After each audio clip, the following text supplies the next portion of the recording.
Came in with an idea of focus on a mindset of mission, team, me. We talked about it all week, and we wanted to, put the mission first and team first and me last. And I thought we had a lot of guys do that today. We did it together. We put ourselves out there. We knew we could play winning football. And I think this team's improving and getting better, but we're still not where we need to be. I was certainly proud of the competitors that went out and fought today for our university and continue to do that. I was proud of our fans. They supported us, even though we didn't start the way we wanted to, but we responded and played well. We're able to control the line of scrimmage, which ultimately is the difference in this conference. If you can win the line of scrimmage, you got a chance. Carson's poised today, and was there any doubt that he was going to be, the moment wasn't going to be too big for him in your mind? No, I don't worry about Carson. I mean, apparently you guys do, but I don't worry about Carson. He's very confident. He's calm. He understands football. He never real high, never real low. He studies really hard. He texts questions all week. He studies and meets with Coach Bobo. He puts a plan together, and he makes good decisions. And he's continued to improve by not putting us in bad situations. And there's things that aren't on the stat sheet that I don't have time to explain, that he does an elite job. Run checks, looks, putting us in the best play, decision to throw the RPO or hand the ball off. And there's not really a value you can put on that. I know it's a defensive coordinator. There's not much worse than feeling like you got the right call, and he moves the back, he moves the tight end, and he runs it, and you got a bad call. And that's tough. Kirby, I know building a championship level program was foremost in your mind when you came to Athens, but how did this rivalry sort of fit into that and sort of trying to take over and turn it around? Well, you can't win the East without going through Jacksonville most of the time. This year it may not play out that way, but in years past we show them the stat of, I don't know if it's 8 of the last 10, 7 of the last 10 has come through Jacksonville, and maybe more than that. And when you're building a program, you gotta beat the best teams in your division, and Florida's certainly been that historically, one of the best teams in our division. Coach, they go down there and score quick on that first drive. Anything said, done on the sideline, and the way the defense responded after that?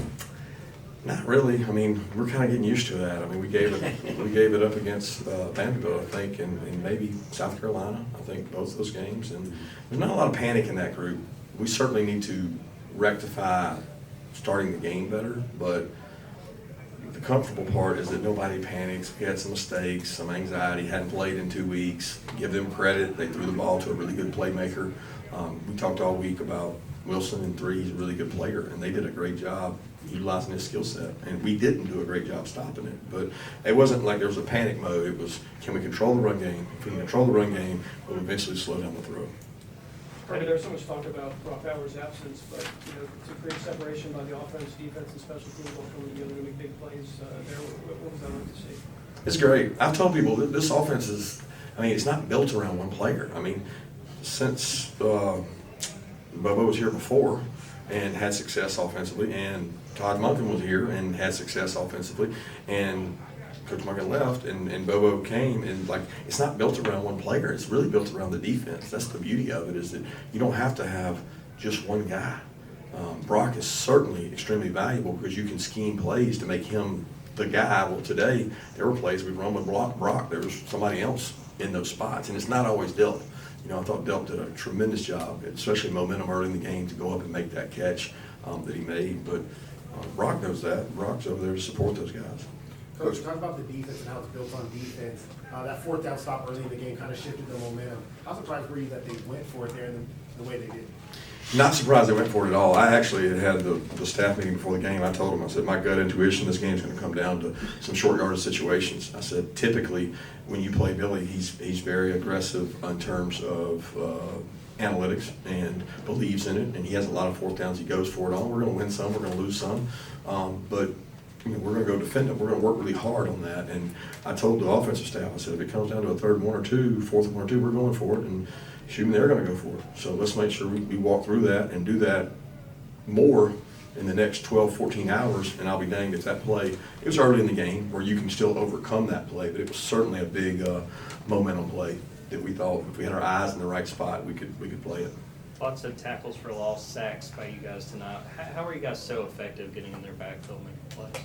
Well, they gave us an opportunity to, drop back pass, you get a chance to. We don't get a lot of opportunities for that in earlier games. And the more people drop back and pass, the more we'll be able to get to them. I thought our defensive staff, Schumann, Muschamp, Trey, and Fran did a great job. They put a couple new wrinkles in that really helped in terms of getting pressure. We didn't just do the same thing we always do. And I think there was one call that we got 2 tackles for a loss and maybe a sack, all from that call that we had not run all year. Kirby, from ground level, was the turf okay? I didn't really know. I did ask some people before the game that it was called lay and play. It concerned me because when you do lay and play, is it ready? We do it at our place. And I saw the seams, so I was worried about it, but I never noticed anything during the game. Was somebody complaining about it? Who? Smart James got hurt before the game. Yeah, I think CBS broadcast says He played. He did with a knee brace. Played. But I asked them, I actually said, well, what's the deal? And they said they laid it over a week ago. Well, we laid ours yesterday, and we're going to practice on it Monday.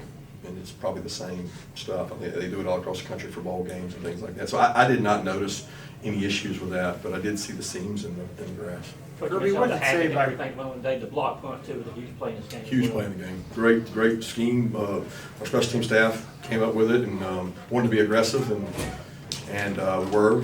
Jonell, they actually gave us a formation we had not seen, and Jonell made a great job, blocked it out. We only get 2 out of that because we ended up kicking. They punt to us, and then we didn't do anything with it. So it was really not as significant as you would like a block punt to be. Kirby, what does it say about the entire enterprise? After 3 years, you lose 19 draft choices, 8 in the first round, whatever it is, and you're still playing at this level? It's really about the retention of our staff and our players.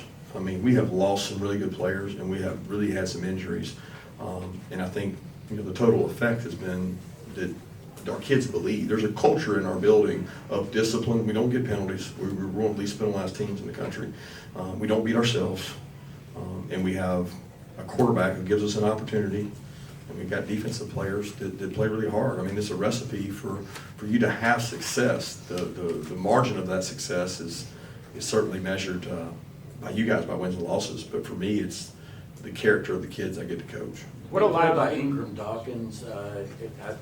I didn't know he was going to play. Did you sneak him in there? Was he able to come back kind of surprised? We talked about it. Everybody that asked, I never asked about him. So all you do is ask. He was back during the week, and he's not healthy. He's not completely healthy, but we shut him down for 6 weeks, and they felt like it was time for him to come back. And he said, "Coach, I mean, they're going to, this foot's either going to give or it's not." He said, "I can't keep sitting. I got to go play." And so he felt really good this week. I don't think he's in very good shape, but he was an added boost for us, just morale-wise, to get a guy back that we think could have had one of his best years, and he hadn't been able to. So I was really proud of him to get that sack fumble, the first fumble of the season to recover. What allowed Ladd to have the success that he had today? Yeah, I think it came at the right time, right? With Brock out and Ladd to step up and make plays, and got to keep him healthy because he's such a weapon, and he's such a competitor. I mean, the yards after catch is what he gives us that a lot of other guys hadn't done. He catches it and runs with it and does a tremendous job. And hey, you got to give the O-line a lot of credit for the protection to get it to Ladd, and the quarterback making some plays. That third down play he made was really special. I was going to ask about the offensive line. It seemed like he had all day to throw. Carson, best they played collectively through this so far this year? I don't know. They played good a lot. They played really good a lot. I think they played a good team. They zeroed us. They blitzed us. Carson was able to make good decisions. The play to Dylan Bell was probably the backbreaker. It's just really incredible that he made that throw, and they were in a good coverage for it, and Dylan beat his guy, and Carson made a great throw, and Dylan made a great catch. But the protection was there too. Coach, how'd y'all go about it? How do you think he stepped up in terms of leadership and preparation heading into this game? Oscar's great. He didn't feel any more burden. We told him that. He wasn't going to play any more snaps than he normally does. I mean, he was going to go out and compete and work hard. Lawson Lucky gave him a blow, and hey, that's why you recruit guys. You bring them into play, and I wouldn't say that he's exactly ready for it. He got hit a couple times in the run game, but he's going to have to get ready for it. And I'm talking about Lawson, not Oscar. Oscar did a tremendous job. He's a very physical blocker, and the one-handed catch he made over on our sideline kind of got momentum going. Kirby, you talk about the offensive line. How close was Amarius to playing? Saw he dressed out tonight. Don't really know. I talked to him a little bit before the game. He felt like he was close, but it wasn't completely ready yet. We'll see again when he gets another week of rehab, and Monroe's getting better with these reps, and Truss is too. Coach, what's the key to Carson's development at a position that doesn't play a bunch of guys the first 3 years? Carson's commitment to getting better. I mean, he had really good coaching. He played in a really good system. He was around really good players, and he watched them. I mean, I honestly think the reps we dedicate to our 2s and 3s all year round make us easier to transition the next year. So I felt great about Carson coming into the season because of the work he had. I mean, we go out and make him go against the one defense. So he plays against good teams. Coach, between the turnover and between the stop on 4th down, how beneficial was that for the offense, not just scoring points, but also building confidence for them?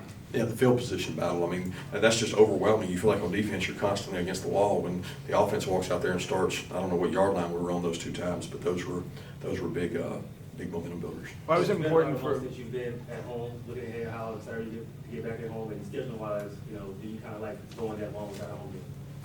I don't care about the schedule. I mean, whatever it is. We just strap it on and go.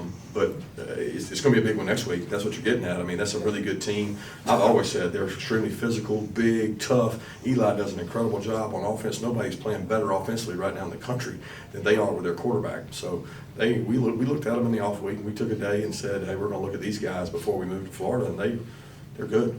And they'll be well rested coming into our place. Kirby, I know you probably don't care about Tuesday night, the first set of rankings, but what are you typically doing on a Tuesday night when those come out? Well, we work on all our tape. We watch the practice, and then we go 3rd down, plan, and go over that. I mean, I don't even see it. I get text messages about it and things like that, but we all know the deal. I mean, you got to win the games you play and take care of that. The rest of it is out of our hands. Brock obviously doesn't play today, but he travels with you. Why bring Brock? Obviously doesn't play today, but he still travels with you guys. What does he bring to this team even though he's not able to help and be? I just wanted to make sure he'd rehab. Put my own eyes on him. No, he's great. He wanted to come. He's the spirit of this team. I mean, for this guy has been at every meeting. He was at the punt walkthrough today. I mean, he goes to everything, and he's front and center, on time, ready to go, and still gets all his rehab done. So, I mean, that's just the kind of kid he is, and everybody looks at him like, we've had other guys get that injury, and they disappear for weeks and come back. He ain't missed anything. He loves football, and he loves his team. Coach, I know you don't care about the outside noise. Every week, it seems like the national media is picking a team to upset Georgia. Yeah. How do you keep that from seeping into the locker room for the guys if they're listening to that outside noise?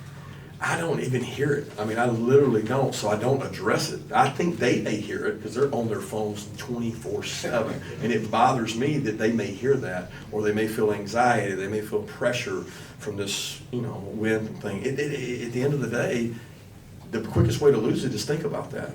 So when you think about attacking somebody and coming after them every play with a mindset of Friday the 13th, they can't kill Jason. He keeps coming back, man. Like you got to keep going that way and think that way aggressively, so you're not paranoid about that. And I don't see it or hear it, but I know it's out there. Somebody texted me before the game. It's like all these people predicting that we're not gonna, we're not gonna win today, and I'm just like, golly, where's that coming from?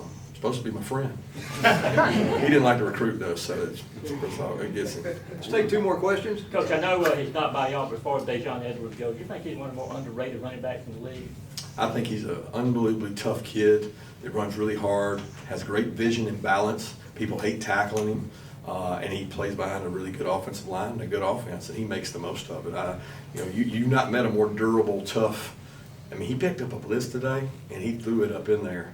And he's about 200 pounds, and the guy Cummins is about 230, 240, and says a lot about just him and who he is.